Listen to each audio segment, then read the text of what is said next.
حضور اکرم صلی اللہ علیہ وسلم نے ارشاد فرمایا، جب کسی کو کوئی غم، پریشانی یا فکر لاحق ہو تو وہ یہ دعا پڑھے،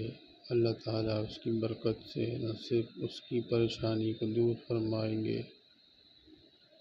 بلکہ اس کے غموں کو خوشی اور راحت میں تبدیل فرما دیں گے۔ صحابہ اکرام رضی اللہ عنہ نے عرض کیا،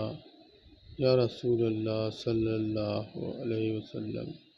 ہم لوگ اسے یاد نہ کر لیں؟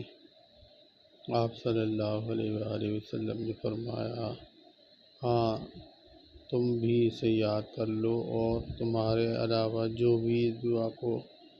سنے اسے بھی چاہیے کہ وہ اسے یاد کر لے۔ دعا یہ ہے، اللہم انی عبدک وابن عبدک وابن اماتک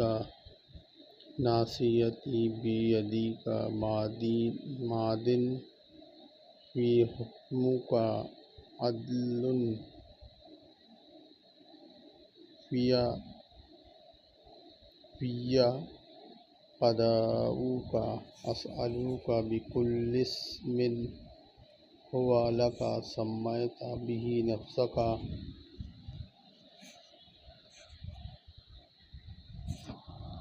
او انزلتہ فی کتابک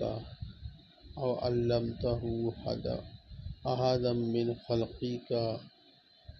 او استأثرت بہ فی علم الغیب عندک ان تجعل القرآن ربیع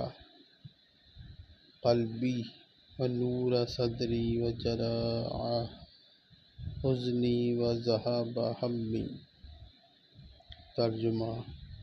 اے اللہ، میں تیرا بندہ ہوں اور تیرے بندے کا بیٹا ہوں اور تیری بندی کا بیٹا ہوں۔ میری پیشانی تیرے قبضے میں ہے، جس پر میرے بارے میں تیرا ہی فیصلہ نافذ ہوتا ہے۔ میرے معاملے میں تیرا فیصلہ انصاف کے عین مطابق ہے۔ میں تجھ سے تیرے ہر مبارک نام کے وسیلے سے، جسے تو نے اپنی ذات کے لیے منتخب کیا ہے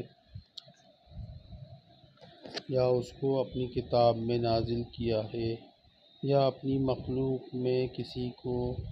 سکھایا ہے یا اپنے پاس خزانہ غیب میں ہی رکھا ہے، یہ درخواست کرتا ہوں کہ قرآن عظیم کو میرے دل کی بہار، سینے کی روشنی، غم کو دور کرنے والا بنا دے۔